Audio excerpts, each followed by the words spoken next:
అది మొదటి నుంచి ఉన్నది. దీన్ని చేయడానికి వీల్లేదని 18 రోజులు స్ట్రైక్ చేసి అగ్రిమెంట్ రాపించినాం. ఏమని? కోర్ యాక్టివిటీలో ప్రైవేట్ వాళ్ళు పెట్టకూడదని రాపించినాం. అగ్రిమెంట్ ఉండగా టీబీజీకేస్ పీరియడ్ లో ఇందారం బాయ్ వచ్చింది. ఇందారం బాయ్లో ఎవరున్నారండి? ఇప్పుడు మీ అంత ప్రొడక్షన్ ఇందారం వస్తుంది, మీరేమో 700 మంది కార్మికులు ఉంటారు. ఇందారం బాయ్లోనే 125 మంది ఉంటారు. మట్టి తీసే పని వాడైనా, బొగ్గు తీసే పని వాడైనా.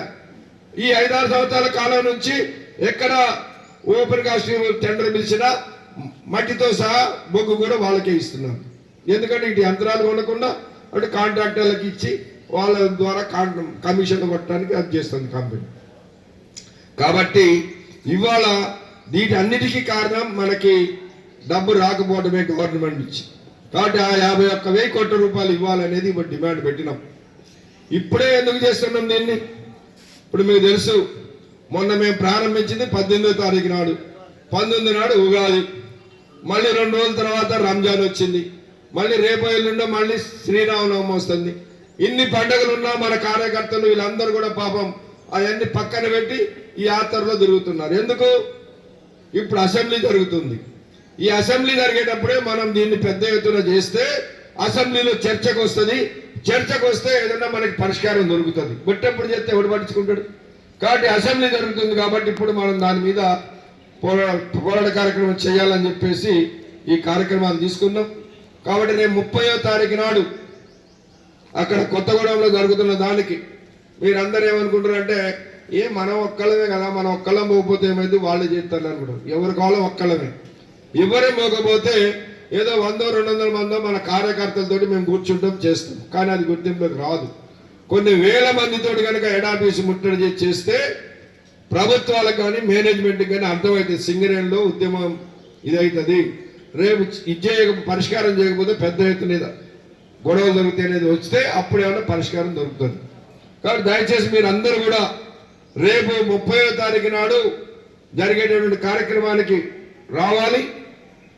ఒక్కరోజే, ఆదివారం ఎట్లా ముందు రోజు, తర్వాత సోమవారం నాడు జరుగుతుంది అది. కాబట్టి మీరు అందరూ వచ్చేసి దాన్ని జయప్రదం చేయాలని చెప్పేసి విజ్ఞప్తి చేయడానికే మీకు అన్ని మైన్స్కి వచ్చి మేము అన్ని డిపార్ట్మెంట్లు ఇప్పుడు ఇవాళ మన జాతా వచ్చిందంటే 8 మంది నాయకులు మనోళ్ళు, మన డిప్యూటీ జనరల్ సెక్రటరీలు, జనరల్ సెక్రటరీ, నేను అందరూ కలిసి తిరుగుతున్నాం. ఇవాళ ప్రతి మైల్లో ప్రతి డిపార్ట్మెంట్లో కూడా పెట్టినాం మీటింగ్. అందరికి చెప్తున్నాం, కరపత్రాలు ఇచ్చినాం, వాల్ పోస్టర్స్ చేసినాం. చెప్పాల్సిన బాధ్యతగా మేమంతా చేస్తున్నాం. ఇక రాకపోతే, మీరు చేయకపోతే మేము కూడా ఏం చేయలేము. కాబట్టి దయచేసి మీరు అందరూ రావాలని చెప్పేసి, ముఖ్యంగా మనకు రావాల్సిన డబ్బులు ఈ ఓపెన్ కాస్టుల టెండర్లో జరిగిన కుంభకోణాల మీద ఎంక్వైరీ పెడితే, ఇప్పుడు ఆయన చెప్తుండే కదా బట్టి గారు నిన్న అసెంబ్లీలో, ఇప్పుడు మెడికల్ బోర్డు ఎందుకు ఆపేసినాం అంటే 14 సంవత్సరాల కాలంలో సింగరేణిలో 3,500 మందికి ఉద్యోగాలు వస్తే ఈ 5-6 సంవత్సరాల కాలంలోనే 13,000 మందికి పైగా మెడికల్ ఇన్వాలిడేషన్ చేశారు. ఇందులో అవకతవకలు జరిగినాయి కాబట్టే దాన్ని ఆపేసినాం, ఏసీబీ కేసు పెట్టినాం అని అంటున్నాడు. మరి ఇందులో అవకతవకలు జరిగినాయి, ఏసీబీ కేసు పెట్టినాం, బాగానే ఉన్నది.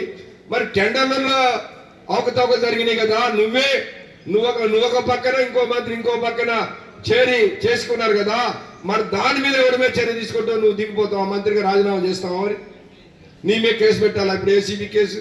అంటే మీరు చేసిన దానికి ఏమి కోట్ల రూపాయల కుంభకోణం చేస్తే లేదు. దీన్ని పట్టుకొని కార్మికుల హక్కుల మీద మాత్రం మీరు ఇచ్చేస్తున్నా. బట్టి గారు మాట్లాడింది మనోడు పెడతాడు రేపు, మీకు అందరికీ సెల్ ఫోన్లకు వస్తుంది. ఆయన స్వయంగా మాట్లాడింది. ఏసీబీ